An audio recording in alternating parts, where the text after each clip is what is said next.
नमस्कार, दोपहर के 3 बज चुके हैं। आप सभी का स्वागत है। आप देख रहे हैं आज तक। मैं हूं आपके साथ चित्रा त्रिपाठी। सिर्फ 30 घंटे में अमेरिका ने काबुल धमाके का बदला ले लिया। अमेरिकी ड्रोन ने आधी रात को आसमान से धावा बोला और काबुल हमले के साजिशकर्ता को उड़ा दिया। हमला इतना सटीक था कि किसी नागरिक को कोई नुकसान नहीं हुआ।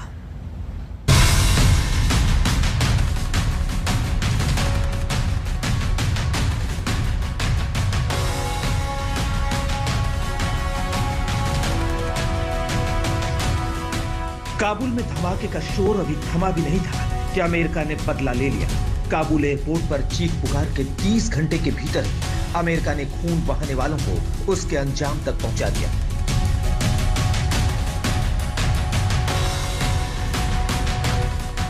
छब्बीस अगस्त को देर शाम 7 बजे काबुल एयरपोर्ट में जोरदार हमला हुआ। इस आत्मघाती हमले में 182 लोगों की जान गई, 13 अमेरिकी मरीन कमांडो भी मारे गए। एक दिन बाद ही यानी 27 अगस्त की रात को अमेरिका ने इस्लामिक स्टेट के खुरासान गुट पर धावा बोल दिया।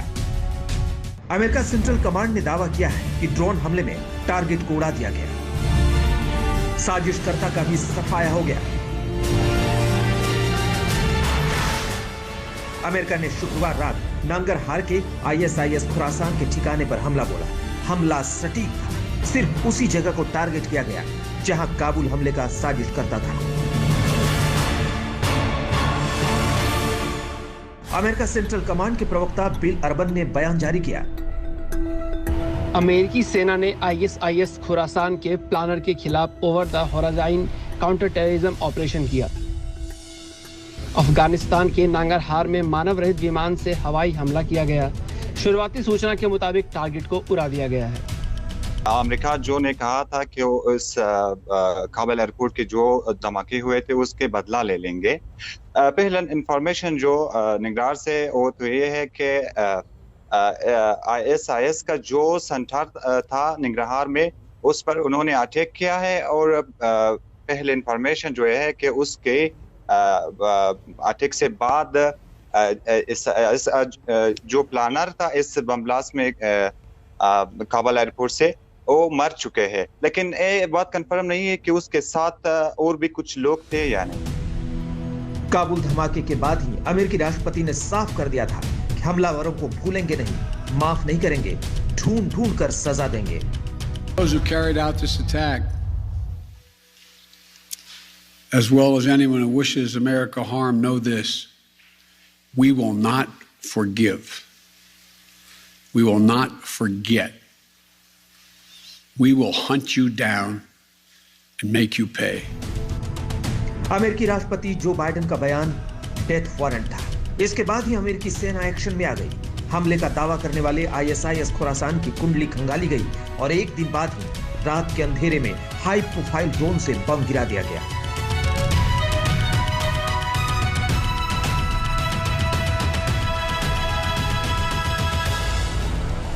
काबुल से नांगरहार की दूरी 200 किलोमीटर है, लेकिन 30 घंटे में ही अमेरिका ने आतंकी चोट करने वाले पर प्रहार कर दिया, वो भी आतंक की मांद में घुसकर। नांगरहार प्रांत 7000 से ज्यादा वर्ग किलोमीटर में फैला है। ये तालिबान और ISIS खुरासान का गढ़ है।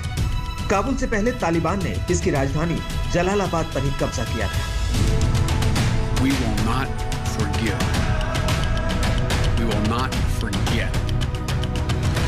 We will hunt you down and make you pay.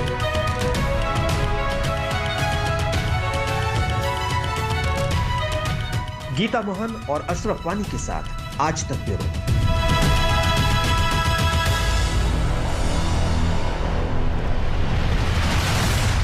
Kabul धमाके के बाद ही अमेरिका ने अपने इरादे जता दिए थे। राष्ट्रपति जो बाइडेन खुद सिचुएशन रूम में जा पहुंचे और वहीं से हमलावरों की डेथ वारंट पर लगा दी अपनी मुहर।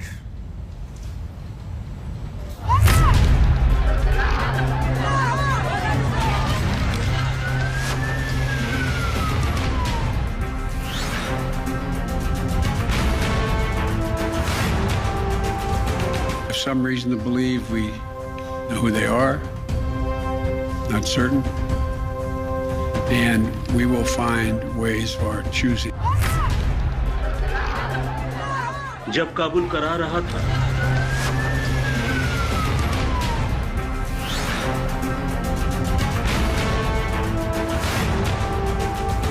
काबुल में चीख पुकार मची थी।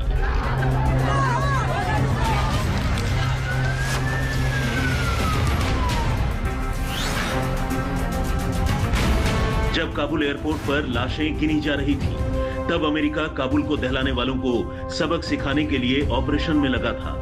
राष्ट्रपति जो बाइडेन खुद सिचुएशन रूम में थे, खुद प्लानिंग में शामिल थे, खुद पूरे इनपुट को देख रहे थे। उन्होंने शपथ ली कि काबुल में बेगुनाहों का खून बहाने वालों को भूलेंगे नहीं, माफी नहीं देंगे, तलाशेंगे और मारेंगे।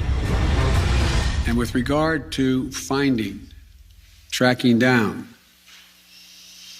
the ISIS leaders who ordered this, we have some reason to believe we know who they are, not certain, and we will find ways of our choosing without large military operations to get them wherever they are.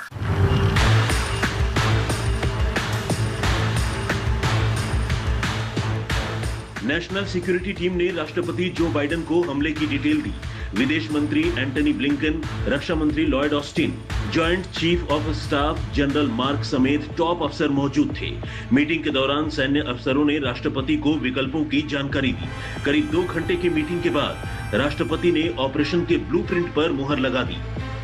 America का situation room वो जगह है जहां से किसी जंग या operation पर नजर रखी जाती है।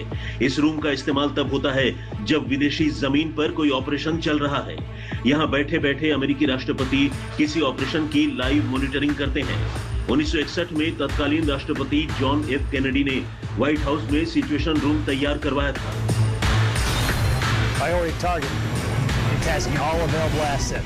सिचुएशन रूम में 2 घंटे की बैठक में ही तय हो गया था कि काबुल से 200 किलोमीटर दूर नंगरहार में कैसे ऑपरेशन होगा, कब होगा। अमेरिका ने इसके लिए कोई भारी भरकम ऑपरेशन नहीं किया। नीचे उड़ान भरने वाले ड्रोन को बम गिराने के लिए भेजा गया और आधी रात ड्रोन ने ISIS खुरासान के ठिकाने पर बम गिरा दिया।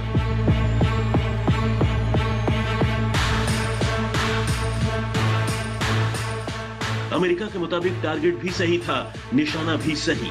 काबुल एयरपोर्ट पर आत्मघाती हमले की साजिश रचने वाला जिस ठिकाने पर था, उसे उसके ठिकाने पर सोते सोते उड़ा दिया गया।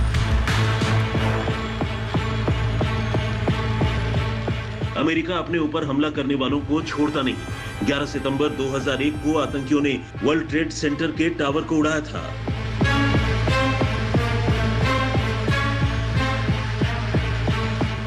अमेरिका ने हमले के मास्टरमाइंड ओसामा बिन लादेन का सालों साल पीछा किया और फिर 20 साल बाद पाकिस्तान में घुसकर ओसामा बिन लादेन को मार डाला।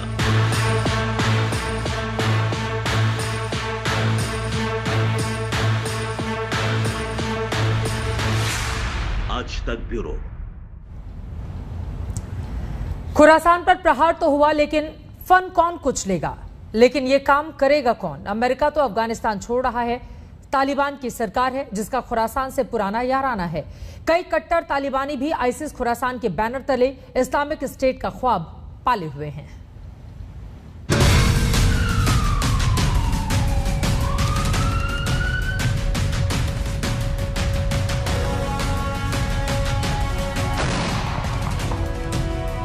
अमेरिका ने काबुल धमाके का बदला दूसरे दिन ही ले लिया, लेकिन अफगानिस्तान को आतंकिस्तान बनने से कैसे रोकेगा?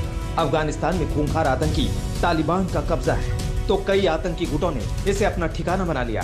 और जब देश ही आतंकियों के हवाले हो तो खून खराबा कैसे थमेगा? तालिबान हो या खुरासान, आतंक की थैली के दोनों ही चट्टे बट्टे, दोनों का चोली दामन वाला साथ। 15 अगस्त को तालिबान का कब्जा होता है और उसी दिन पूलेचर की जेल का दरवाजा आतंकियों के लिए खोल दिया जाता है। जब आतंकी आजाद होंगे, जेल से बाहर होंगे, तो अपना रंग तो दिखाएंगे। अफगानिस्तान पर तमाम आतंकी संगठनों की ललचाई नजर लग गई है। तमाम आतंकी संगठनों को अच्छे दिन आते दिखने लगे हैं। ISIS खुरासान ने भी मौका देखकर धमाका किया है। दुनिया को बता दिया कि अफगानिस्तान में अब किसका चलेगा। काबुल धमाके के बाद एक और तालिबान ने छाती पीटना शुरू किया तो खुरासान ने हमले की जिम्मेदारी लेकर तालिबान के सामने चुनौती पेश कर दी। ऐसा लग रहा है तालिबान और खुरासान आमने सामने आ गया है, लेकिन इतिहास कुछ और बताता है। ईरान, तुर्कमेनिस्तान और अफगानिस्तान की सीमा खुरासान नाम के इलाके में 2012 में लड़ाकों ने गुट बनाया। इस गुट में पाकिस्तानी तालिबान, अफगान तालिबान और इस्लामिक मूवमेंट ऑफ उज्बेकिस्तान के पूर्व सदस्य जुड़े। 2014-15 तक यह संगठन ज्यादा सक्रिय नहीं था, लेकिन आईएसआईएस के ताकतवर होने के साथ ही इस संगठन की ताकत भी बढ़ने लगी। 2015 में यह खतरनाक संगठन के तौर पर दुनिया के सामने आया। जब अमेरिकी सेना इराक को छोड़कर वापस चली गई तो इस संगठन ने भी अपना विस्तार शुरू किया। इस संगठन ने तालिबान छोड़ने वाले लड़ाकों को भर्ती किया। उज्बेक, ताजिक, वीगर और चेचनिया के लड़ाकों से भी हाथ मिलाया। आईएसआईएस खुरासान की आईएसआईएस की पैदाइश ही है। इसके लड़ाके भी तालिबानी ही हैं। खुरासान को पालने पोसने का काम तालिबान और पाकिस्तानी करता रहा। आईएसआईएस खुरासान को आतंकियों की सप्लाई तालिबान पाकिस्तान से होती है। अफगानी तालिबान के असंतुष्ट आतंकी भी खुरासान में आकर ही पनाह लेते हैं। तालिबान के प्रिय हक्कानी नेटवर्क से भी आईएसआईएस खुरासान का सीधा कनेक्शन रहा। वही हक्कानी नेटवर्क जिसे तालिबान ने काबुल का सिक्योरिटी इंचार्ज बनाया है। अफगानिस्तान की सिचुएशन बहुत खराब होने वाली है, क्योंकि इस्लामिक स्टेट एक बहुत ही कहते हैं कि एक प्रकार से बहुत जमड़ा हुआ है और वो अल-कायदा के साथ मिलकर तालिबान को चैलेंज करेगा और ऐसे में सिविल वार होगा और यही एक होने वाला है। गीता मोहन और अशरफ वानी के साथ आज तक ब्यूरो। इसी के साथ एक छोटे से ब्रेक के लिए हम रुकेंगे, फौरन लौटते हैं। आप देखते रहिए आज तक। क्या काबुल में हमले का अमेरिका ने बदला ले लिया है? आज सुबह अमेरिका ने आईएसआईएस के ठिकानों पर ड्रोन से हमला किया और दावा किया कि साजिशकर्ता को ढेर कर दिया गया है। तो वहीं काबुल एयरपोर्ट पर फिर आतंकी हमले का अलर्ट जारी किया गया है, लेकिन रोज की तरह वहां पर भारी भीड़ देखी जा रही है। अफगानिस्तान लोग छोड़ देने पर आमादा है, लेकिन इन सब के बीच बड़ा सवाल 31 अगस्त की डेडलाइन को लेकर भी खड़ा हो रहा है कि क्या अमेरिका अपने मकसद में कामयाब हो जाएगा। 31 अगस्त तक सभी लोगों का रेस्क्यू कर लिया जाएगा, क्योंकि भारी तादाद में आप तस्वीरों में देखिए किस तरह से अफगानिस्तान छोड़ देने पर आमादा तमाम लोग। इन सब के बीच काबुल एयरपोर्ट पर फिर से आतंकी हमला हो सकता है, इस तरह की खुफिया जानकारी साझा की गई है। इसी के साथ एक और छोटे से ब्रेक के लिए हम रुकेंगे। कुछ और बड़ी खबरों के साथ फौरन लौटते हैं। आप देखते रहिए आज तक।